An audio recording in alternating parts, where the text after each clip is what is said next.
Zaman baheula di daerah Panjalu aya hiji kerajaan anu diparentah ku Prabu Boros Ngora.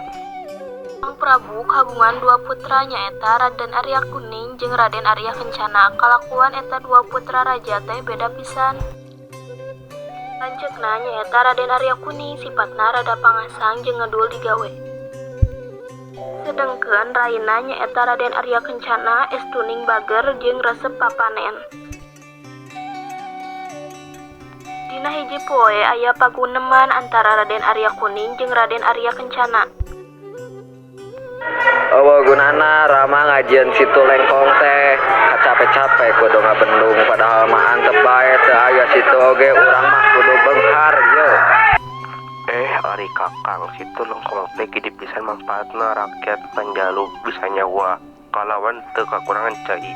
Papalakan jadi salubur sasatuan lalintuh daug oge meuniceunnya rakyat oge katempon barung hapisan. Da adi mah patani, da Kakang mah teu hayang jadi patani, da Akang mah hayang jadi raja. Mun geus pupus Rama Prabu teh nya meureun Akang nu jadi gantina. Leres ari kitu mah rakyat oge kudu dironjong ku rakyatna. Amun rakyatna ngedul tur bahayana gablah atuh bakal sangsara. Mun geus sangsara ge dinasti raja oge kabawa melarat. Saha nu salah nya raja bongana teu bisa mimpin rakyatna. Anggeus gandeng tong sok mapatahan ari lanceuk teh pamali. Sababaraha taun ti harita Prabu Boros Ngora ngecapkeun kanggukuhanana salaku Raja Panjalu. Anjeunna masrahkeun karajaan ka putrana anu cikal nyaeta Raden Arya Kuning. Ti harita anu jadi daling Panjalu teh Raden Arya Kuning. Ari Prabu Boros Ngora jeung Raden Arya Kencana arinit ka Jampang rek niiskeun diri. Disapak didalengan ku Raden Arya Kuning, rakyat Panjalu jadi melarat. Kusabab kabeh hasil panen jeung pakaya rakyatna dirampas ku Raden Arya Kuning.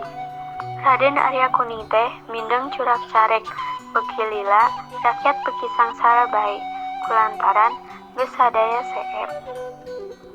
Raden Arya Kuning aya maksud rek ngabedahkeun situ lengkong, tapi samemehna rek ngabejakeun heula ka Prabu Boros Ngora di Jampang. Nya anjeunna nitah pangalalna indit ka Jampang ngabejaan Sang Prabu. Sang Prabu moal tiasa ka Panjalu, tapi ngirimkeun wakilna nyaeta Raden Arya Kencana nu jadi adina. Gancangna carita Raden Arya Kencana jeung pengiringna geus nepi ka Panjalu. Barang jel kacida ngajenghokna ningal lengkong geus saat koredas.